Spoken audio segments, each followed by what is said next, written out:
이유근의 주식 사냥입니다. 자, 오늘 10월 5일입니다. 오늘 이번 주, 다음 주까지 추석 연휴를 맞이하고 있습니다. 여러분들 즐겁고 행복한 추석 연휴 명절 잘 보내시기 바라겠습니다. 자, 오늘 10월 추천주 말씀드렸고 시장을 어떻게 바라봐야 될 것인지 10월 달에 이제 시장이 강력하게 올라갈 것으로 보여지기 때문에 어떤 우리의 섹터와 종목군들을 매매를 해야 될지 살펴보는 시간을 갖겠습니다. 지난 목요일 날이었어요. 삼성전자가 9만 원, SK하이닉스가 40만 원 돌파하는 그런 기염을 토했죠. 진짜 코스피가 갭으로 3% 이상 뛰면서 코스피 지수도 3,500포인트 돌파하는 신고가 랠리를 펼쳤습니다. 그래서 일단은 코스피 주도의 강한 그 시장이 형성이 되고 있는데 이 코스피 주도의 시장 당연히 뭐 때문일까요? 반도체 때문이겠죠. 지금 뭐 오픈 AI와 삼성전자와 하이닉스가 서로 이제 협력하겠다. 그리고 오픈 AI도 이제 데이터 센터를 구축하겠다라는 이유로 반도체 또 관련주들이 급등했습니다. 그러니까 반도체 관련주들은 어떻게 보면 이제 시작이다라고 볼 수가 있을 것 같거든요. 반도체 관련주들을 여러분 잘 보실 필요가 있겠다라는 생각이 들고요. 중요한 건 뭐냐면 우리가 그렇다고 했을 때 이 반도체 종목군들을 우리가 매매를 해야 될 것인가, 사야 될 것인가, 저는 어떻게 바라보고 있을까? 저는 사야 된다 생각해요. 그래서 반도체 종목군들이 뭐 급등한 종목군들 뭐 많이 있잖아요. 테크윈 같은 종목군들. 테크윈은 뭐 이미 제가 추천을 드렸던 종목군들이기 때문에 테크윈 같은 거는 뭐 급등하긴 했지만 이런 거는 오히려 이제 조정 시 매수 찬스가 온다라고 봐야 돼요.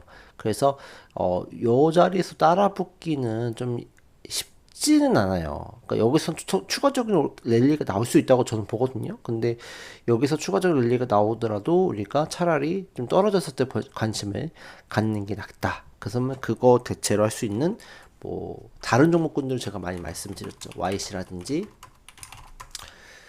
그 다음에 네오셈 제가 말씀을 채웠다 추천주로서 말씀을 드렸고 네오셈 YC가 또 그 급등하는 모습을 또 보여주고 있습니다. 그래서 반도체 관련주 그 다음에 특히 좀 주목해봐야 될 거는 데이터 센터 또 관련주도 잘 봐야 된다. 그래서 냉각, 액층 냉각, GST나 이런 종목군들도 추천드렸는데 또 급등하는 모습을 보여줬고요. 그 다음에 또뭐 이 클라우드 서비스, 삼성 SDS 이런 종목군들도 계속적인 움직임이 나올 수 있다. 윗꼬리 음봉이 저기 장대 음봉이 나오긴 했지만 이런 건 나쁜 음봉은 아니에요. 그러니까 이런 것들도 체크를 해 봐야 되겠죠. 삼성 SDS 추천드렸고 또 삼성전자에 또 HBM 연관이 돼 있는 이오테크닉스나 또 한미반도체, SK 쪽이죠. 이런 것도 주목해 볼 필요가 있다라고 생각이 들고요. 또 순날 삼성전자의 그 바운드리 쪽으로는 솔브레인 홀딩스도 계속적인 이 체크가 필요하다라고 말씀을 드리고 싶습니다. 그래서 반도체 종목군들은 지금이라도 매매해야 될까요? 라고 했을 때, 네, 지금이라도 매매하셔야 됩니다. 라고 말씀드릴 수 있겠고, 많이 올라간 종목군들보다는 조금 안 올라간 종목군들을 좀 보시는 게 맞아요. 하지만 내가 데이 트레이딩이 된다 하시는 분들은 이런 거 봐야 돼요. 테크윈 같은 거 봐야 돼요. 하나마이크론이나, 그죠? 이런 종목군들 데이 트레이딩 되면 하셔야 돼요. 예, 데이 트레이딩이 되는 분들은 하셔야 됩니다. 그래서 어떻게 하시냐면요. 이렇게 갭 떠서 음봉 나왔잖아요. 그럼 한 번 더 음봉이 내려올 수 있어요. 그렇죠? 그러면 이때 매수하는 거예요. 다음 주 금요일, 이번 주 금요일 날 10일 날이죠. 이번 주 금요일 날 매수하고 또 양봉 나올 거예요. 그러면 그때 또 팔고 이런 식으로. 대신에 5일선과 11선 때까지는 양보할 수 있는데 11선 이 점선이 11선이거든요. 이 11선 이탈하면 손절하시면 돼요. 그렇게 매매를 하셔도 됩니다. 이건 잘 하시는 분들 하시면 되고요. 두 번째, 코스피가 갭 떠서 이제 마감을 했어요. 그러면은 코스피가 좀 강하게 올라갈 거라고 보여지거든요. 자, 근데 이 코스피가 강하게 뜨고 계속 갭으로 뜬다고 하면 이거는 과열 양상으로 가기 때문에 이거는 얼마 못 갈 수도 있어요. 그러니까 이렇게 해서 외국인들이 작업을 치는 건가라는 생각도 들긴 하거든요. 근데 어쨌든 뭐 이런 상황에서 뭐 올라가든 조정을 받고 올라가는 게 가장 좋긴 한데 올라갈 확률이 높아요. 근데 이 코스피가 강하게 움직였다면 다음은 또 코스닥도 강하게 수급을 키맞추게 할 가능성이 있습니다. 그렇기 때문에 코스닥 쪽도 이제는 조금 전고점 트라이뿐만 아니라 다시 신고가를 갈 수 있는 그런 영역들. 그러면 코스닥에는 어떤 종목군들이 올라야 될까요? 바로 바이오가 올라야 됩니다. 아이테오젠이나 여전히 아이테오젠은 좋다. 라고 말씀드리고 싶고요. 대신에 알테오젠 같은 경우는 이 저점만 안 깨지면 돼요. 근데 만약에 이 저점을 깬다 그러면 이건 좀 안 좋아질 수 있어요. 왜냐면 21선이 이렇게 쌍봉이 만들어지는 형태가 되기 때문에 이런 경우는 좀 매도가 좀 필요할 수 있어요. 그러니까 이런 경우는 조금 조심해야 될 것 같은데 일단은 지금으로서는 그렇게 보이지 않으니까 오히려 지금으로서는 저점 매수는 있다 여전히. 근데 이 저점을 이탈하게 된다고 했을 때 요때는 조금 우리가 매도를 해야 되지 않을까라는 생각 듭니다. 그 다음에 니가켄 바이오. 이제 이번 달에 중순 이후에 이제 에스모라고 하는 ESMO 유럽 정형학회가 열리거든요. 그때 이제 중간 결과가 많이 나오는 기업들이 있어요. 리가켄 바이오고 하나가 또 수혜주가 될 수 있고 또 보로노이도 급등하면서 신고가 영역으로 갔죠. 보로노이도 제가 말씀을 드려놓고 수익률 또 극대화하고 있고요. 한올 바이오파마도 지금 또 좋은 모습을 보여주고 있어요. 그 다음에 이 밖에도 한미약품도 좋고요. 그 다음에 뭐 GI 이노베이션 이것도 주목을 해봐야 되는 기업이다 라고 저는 생각합니다. GI 이노베이션 지금도 자리가 괜찮다 라고 말씀을 드리고 싶어요. 그 다음에 뭐 티슈진이나 이런 기업들도 여전히 살아있는 모습이다. 티슈진 같은 경우는 사실 이제 그 21선이 이제 좀 횡보하는 그런 모습일 때 분할 매수를 진행을 해주시면 되지 않을까라는 생각을 합니다. 그래서 이 바이오 쪽도 좀 계속적인 좀 주목을 해야 되는 상황이다라고 생각이 들고요. 그 다음에 뭐 의료기기도 나쁘진 않아요. LNC 바이오도 지금 반등세가 나올 수 있어요. 근데 이것은 요거 저점을 좀 지켜주는 상황인데 어쨌든 다음 주는 결국 21선이 횡보하는 모습이 나타나줘야 되는데 이게 그냥 계속 추락해 버린다고 하면은 서서히 이제 분할 매수 하셔가지고 이제 급등하면 파는 전략이 필요할 것 같아요. 대신에 이런 종목군들은 아까 말씀드렸지만 이 저점이 이탈하면 안 되거든요. 그 저점은 딱 지켜줬어요. 나름 그래도.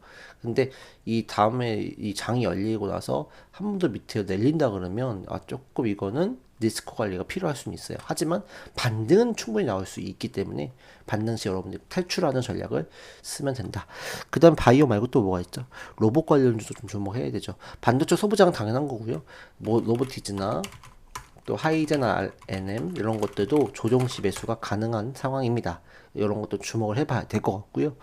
그 다음에 조금 더 앞으로 좀 관심을 가져야 될 부분이 뭐냐면 이제 지주사 쪽이다라고 생각해요. 특히 이제 코스피를 반도체가 끌어올리기 때문에 반도체가 좀 씌워준다고 하면 또 코스피 쪽에서는 지주사들이 올라갈 수 있거든요. 그렇기 때문에 지주사 관련주도 좀 주목을 해야 된다. 라는 말씀을 드리고요. 그 다음에 이제 그동안 쉬었던 조선과 원전, 방산 이쪽도 다시 한번 이제 순차적인 랠리가 나올 수 있어요. 그 대신에 중요한 건 뭐냐면 우리가 그동안 봤을 때 원전 관련주가 많이 올라갔었어요. 두산엔더빌리티가 올라가고 또 지주사가 올라가고 그 다음에 좀 쉬었다가 반도체가 좀 올라가는 형국인데 이제 그러니까 원전 전에는 물론 뭐 방산도 올라가고 또 조선도 올라갔죠. 근데 지금 이제 현 시기에 봤을 때는요. 반도체가 올라간다면 다음에는 이 조선, 방산, 원전, 지주사 요것들이 이게 긴 순환매 그러니까 순환매 타긴 타는데 길게 타진 않을 것 같아요. 그러니까 조선주가 바싹 올랐다가 또 조정받고 그다음에 방산이 또 올랐다가 또 조정받으면 원전이 또 올라가고 그러면 원전이 조정받으면 다시 한번 또 조선이 올라간다든지 이렇게 돼요. 그 전에는 원전 그러니까 묵직하게 원전이 거의 한 달 동안 올라가고 뭐 세 달 동안 올라가고 했다고 하면 이제부터는 이제 반도체 수급이 좀 분산되기 시작한다면 조방원지로 분산될 가능성이 높다는 저는 그렇게 보여집니다. 그러니까 지금은 반도체가 굉장히 지금 어떻게 무섭게 올라가고 있잖아요. 그럼 반도체가 씌워진다고 했을 때, 그렇죠? 반도체가 이렇게 올라갔다가 지금 씌워진다고 하면 이 씌워질 때 한 번은 조선이 올라갈 거고 한 번은 방산이 올라갈 거고 한 번은 지주사가 올라가고 그죠? 이렇게 올라가기 때문에 지금 쉬고 있는 방산 한화 시스템 같은 경우는 뭐 지난번에 움직임이 나오고 있긴 한데요. 이런 기업들이나 또 두산 에너빌리티 같은 기업들도 지금 쉬고 있잖아요. 그러니까 쉬고 있는데 이제 반도체가 빠지면 두산 에너빌리티가 급등하고 또 급등한다고 해서 계속 급등하지는 않을 수 있단 말이죠. 그럼 얘가 또 잠깐 쉴 수 있어요. 그렇죠? 이렇게 올라간 다음에 잠깐 더 쉴 수 있어요. 이렇게 쉴 수 있다고요. 그러면 누가 올라가요? 한국 금융지주 같은 지주사가 또 올라갈 수 있는 거죠. 한국 금융지주, 뭐 SK 스퀘어 이런 것들이 또 한번 급등하면서 올라가 줄 수가 있는 거죠. 그래서 순환매가 나오는데 굉장히 뭐예요? 짧은 순환매가 나올 거다. 그렇죠? 짧은 순환매인데 짧은 순환매라고 해서 뭐 조금 올라가는 게 아니라 폭발적으로 이렇게 강하게 빵빵빵 치고 조정 세게 들어오고 또 이 조정 세게 들어오는 동안 누가 올라가? 지주사가 올라갔으니까 또 누가 올라가겠어요? 조선이 올라가거나 방산이 올라가거나 이렇게 올라가는 거예요. 그러면 또 그네들 빵빵짱 치고 올라가면 또 급락하면서 조정 나오고 그러면 그 급락하는 동안에 다른 여타에 또 뭐 조선이 올라갔다면 뭐 방산 또 원전 이렇게 또 올라가는 그림이 만들어질 수 있다는 얘기입니다. 그리고 그 수급이 이제는 또 코스닥에 또 수급이 들어올 수 있다. 왜? 10월달에 학회가 중요한 학회가 있기 때문에 코스닥에 대한 매기가 있을 수 있다. 그래서 여전히 저의 뷰는 달라지진 않았습니다. 그래서 여전히 여러분들은 어떤 거 봐야 된다고요? 반도체, 바이오, 로봇, 그다음에 지주사. 근데 여기다가 지주사는 세 가지를 또 추가해야 돼요. 뭐 조, 방, 원을 추가하셔야 됩니다. 조방원이 왔다 갔다 하면서 돌 거예요. 지주사가 올라가면서. 지주사가 올라가야 제 생각에 반도체 가지고 코스피 4천을 만들 수도 있지만 반도체가 좀 쉬어갈 때 지주사가 또 후방에서 당겨주는 역할을 할 거라고 봐요. 그렇기 때문에 저는 반바 로 그다음에 지까지 보되 조방원에 대한 것도 조정시 매수가 가능한 그런 상황이다 라고 생각하시면 될 것 같습니다. 자, 어쨌든 추석 연휴 잘 보내시고요. 오늘 어떤 기사가 나왔냐면 이것만 좀 마무리 좀 할게요. 코스피 불장에도 개인들은 불신. 이거 당연한 거예요. 근데 여러분들 그거 아셔야 돼요. 이렇게 뉴스가 나오잖아요. 그러면 더 갈 거예요. 고입니다. 제가 봤을 때는요. 왜? 개인들이 못 사요. 왜 개인들이 못 살까요? 불신이 신뢰가 없어요. 국장은 그냥 단타장이에요. 단타장. 그쵸? 단타장이고 테마장이고 조작장이에요. 세력장이고. 그러니까 누가 이거 국장을 마음 놓고 들어오겠냐는 거죠. 그리고 지금 상황이 또 뭐가 있어요? 관세 불확실성이 있죠. 그러니까 관세 불확실성과 환율 이런 부분들, 트럼프 리스크 이런 것들이 남아 있잖아요. 그러니까 이런 것들 들어오지는 못해요. 오히려 지금 들어가신 분도 손실인 분도 많을 수 있고, 그 다음에 생각보다 삼성전자 인덱스 올랐더라도 돈 못 버신 분들도 꽤 있을 수 있어요. 왜냐면은 결국 다 팔았을 거예요. 중간중간 팔았단 말이죠. 그거를 외국인가 기관이 메꾸고 있어요. 외국인가 기관이 어쨌든 모르겠어요. 4분기까지인지 이번 달까지인지 좀 땡겨놓고 또 조정을 줄지 모르겠는데 어쨌든 이런 이 시그널은 결론적으로는 더 간다고 봐야 됩니다. 개인들은 많이 팔고 있고 그리고 시장에 대한 부분에 있어서 개미들은 불신족이다 라고 얘기를 하고 있으니까 그렇기 때문에 저는 조금 더 오를 수 있다라고 어떤 생각을 합니다. 그래서 일단은 중요한 건 뭐냐면요. 절대로 있잖아요. 절대로 제가 이번 영상에 말씀드렸지만 인버스는 절대 사시면 안 됩니다. 절대 사시면 안 돼요.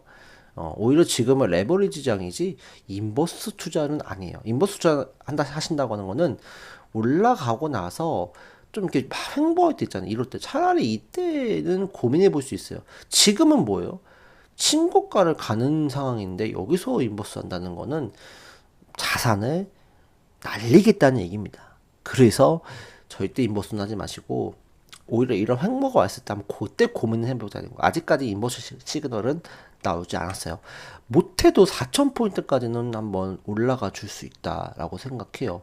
근데 지금 이제 정부에서도 어떤 주식에 대한 어떤 이 정책을 확대하고 신경을 많이 쓰고 있잖아요. 부동산보다는 주식, 채권보다도 주식, 그죠? 그렇기 때문에 이 부분들이 활성화가 된다고 했을 때는 충분히 더 업사이드가 열려 있다. 저는 그렇게 생각을 하니 여러분들 어쨌든 지금으로서는 상방에 또 베팅하는 게 맞다. 그런 말씀도 같이 드립니다.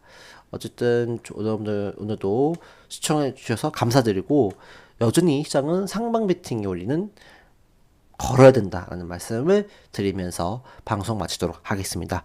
풍성한 한가위 되시기 바랍니다. 감사합니다.